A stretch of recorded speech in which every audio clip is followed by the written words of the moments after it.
Kerryon, was your family pro Alabama or pro Auburn when you were growing up? Really neither. Both of my parents are from Florida. My dad's from Tallahassee, so we were really Florida State fans. And my sister married a guy that went to Auburn, so that kind of put Auburn in the mix. And then obviously now I'm here, so now I guess we're pro Auburn. Kerryon, talk about what do you think some of the keys are to have a good game and win Saturday? First and foremost, we got to limit our turnovers if we have any at all. Defenses obviously feed off of that, so that could be catastrophic. And second of all, we got to stay patient. We realize they're a good defense. They're ranked or whatever they're ranked, and so obviously they're going to be good. But we're up for the challenge, and we've got to be patient. If we get 5 yards, we got to take it. If we get 20, we got to take it. If we get 3, we got to take it. If we get 3 points, we got to take it. If we get touchdowns, we got to take it. So those two things I think would be big points in the game, and if we do that, I have confidence that we can win. Kerryon, Coach was talking about how the playoffs really began for you guys a few weeks ago after the LSU game. But aside from the obvious, not being able to afford another loss, what's changed at that time? I'm not really sure. Besides the obvious, I think we just realized that we had a goal to get to the SEC championship, and like you said, we couldn't lose again in order to get there. But we felt confident that things would play out how they should, and they have. And really, when you look back at it, the LSU game, it sucks that we lost, but really, it would have came down to this game either way. One of us would win, and one of us would go to the SEC championship. So really, it didn't have much impact. But I think it taught us a valuable lesson in the terms of finishing games and knowing what we have to do in second halves and putting two halves together and all that stuff. So, I mean, really, when you look back at it, that was probably the best thing for us at that time. Kerryon, there's a noticeable difference in the third quarter, just mentality standpoint, aggressiveness standpoint. Have you felt that even from Coach Malzahn, from the coaches, and how has that fed into you guys' play? Yeah, we felt that. That's been like all season, we've started pretty fast. For probably 80 or 90% of the games, we've started fast. So everybody knows, everybody at this point is like, that's going to happen. But what we've got to do, or what we had to learn, was that it's about two halves. So when we come out third quarter, we got to start out the same way we started out the first quarter. And the coaches noticed that. The coaches adjusted themselves to put us on that track. And the players, for the most part, have convinced ourselves that that's the most important part of the game. Like I said, we know we can start fast, but we've got to convince ourselves every single game, every single moment that third quarter is the most important quarter. Kerryon, when you run the sweeps and the powers, it seems like you're a very patient guy. You kind of let your blockers get ahead of you. Mm-hmm. As a tailback, you probably want to just run real fast as fast as you can go.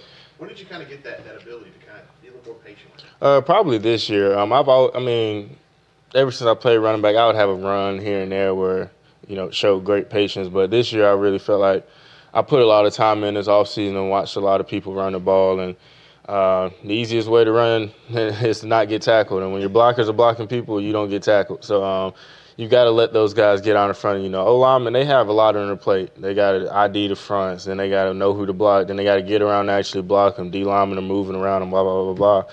So you got to give those guys time to do what they do. And that's just something I focused on this year, and I think I've done it probably more consistently than I have ever in my life. You still have to think about it, though, each time? Oh, yeah. It's because at the same time, when you're a run-heavy offense, a lot of people want to bring an extra guy in the box to do this. And so, sometimes there's a guy that maybe is not being blocked at all.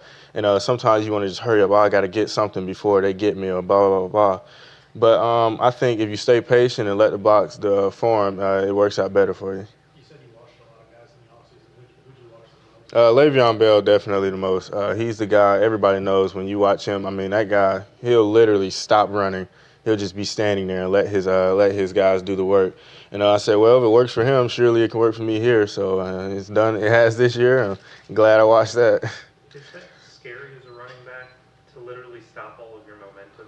Yeah, it is. And I used to, obviously, I'm a Pittsburgh Steelers fan, so obviously I watched him for a while. And I used to think, well, he can do that because he's big. So it doesn't take him much to fall forward to get a couple extra yards. Even if he gets stuffed, he's 225 pounds, he can fall forward.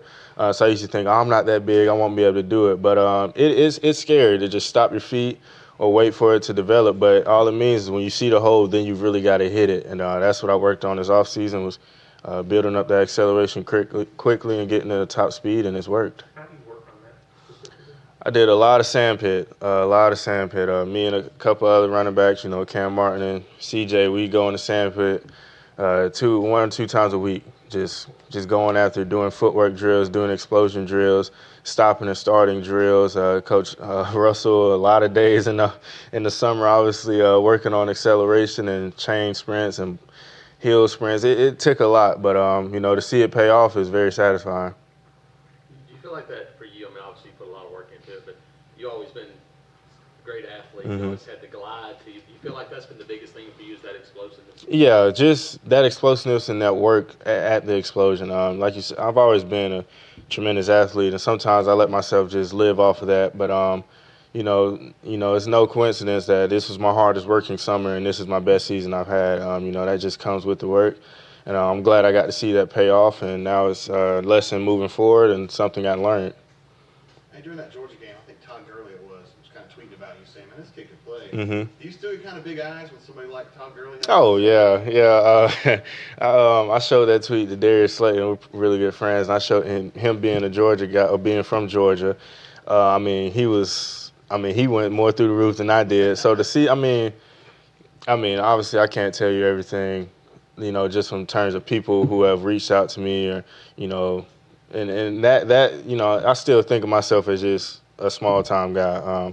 But some people see it differently, and it's still crazy to think about to this day. I'll never think about Todd Gurley. I watched him run the ball so many times against us, against other people, and just to think, wow, he actually knows who I am. That's crazy. You have a little bit more free time this week just because there's no class. And what are you doing when you're not doing football-related things? No, we do not have more free time.